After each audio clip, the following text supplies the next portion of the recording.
दिनै जाहैदों चिरां district day celebration.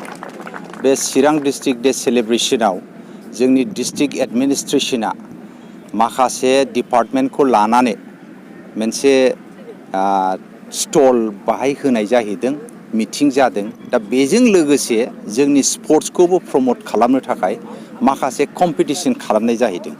आरो बे जाहैदों खमलायनाय कम्पिटिशन, काबाड्डी कम्पिटिशन आरो लोगोसे भलिबल कम्पिटिशन।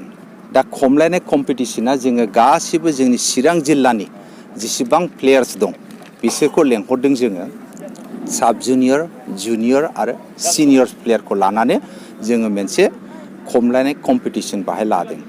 बेजों लोगोसे जोङो भलिबल गार्ल्स आरो भलिबल काबाड्डी गार्ल्स बे मोननैखौबो जोङो लाफानाय जाहैदों।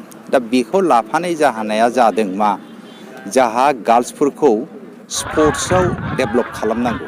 दा डिस्ट्रिक्ट एडमिनिस्ट्रेशनानो बेखौ लानानै आरो जोंनि बे खमलायनाय, बे जाहैदों जोंनि बर'फोरनि खमलायनाय ट्रेडिशनेल स्पर्ट्स।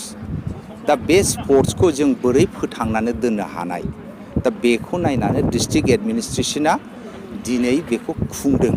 बे गथ'फ्रा जेन मोनसे खाबुखौ मोननाय आरो बिनिफ्रायनो मेडेल आरो ट्रफि लोगोसे सार्टिफिकेट होनाय जाहैदों।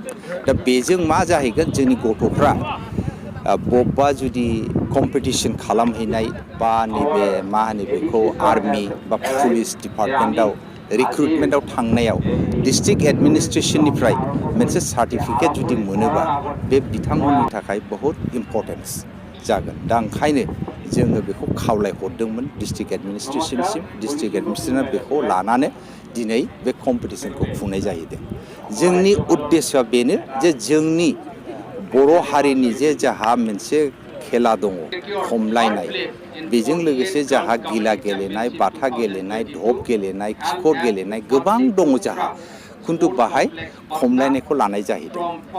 आरो बे खमलायनायखौ जोङो रुल्स रेगुलेसन गासिबो बानायजोबनानै जोङो दा बेखौ मडार्न गेम्सआव सोनाय जाहैबाय। दा भबिष्यतआव बेखौ जोङो इण्डियान अलिम्पिक एस'सिएशन लोगोसे जोंनि नैबे आसाम स्टेट अलिम्पिक एस'सिएशन बाहायबो सोसननायनि थाखाय जोङो बेखौ नाजागासिनो दं।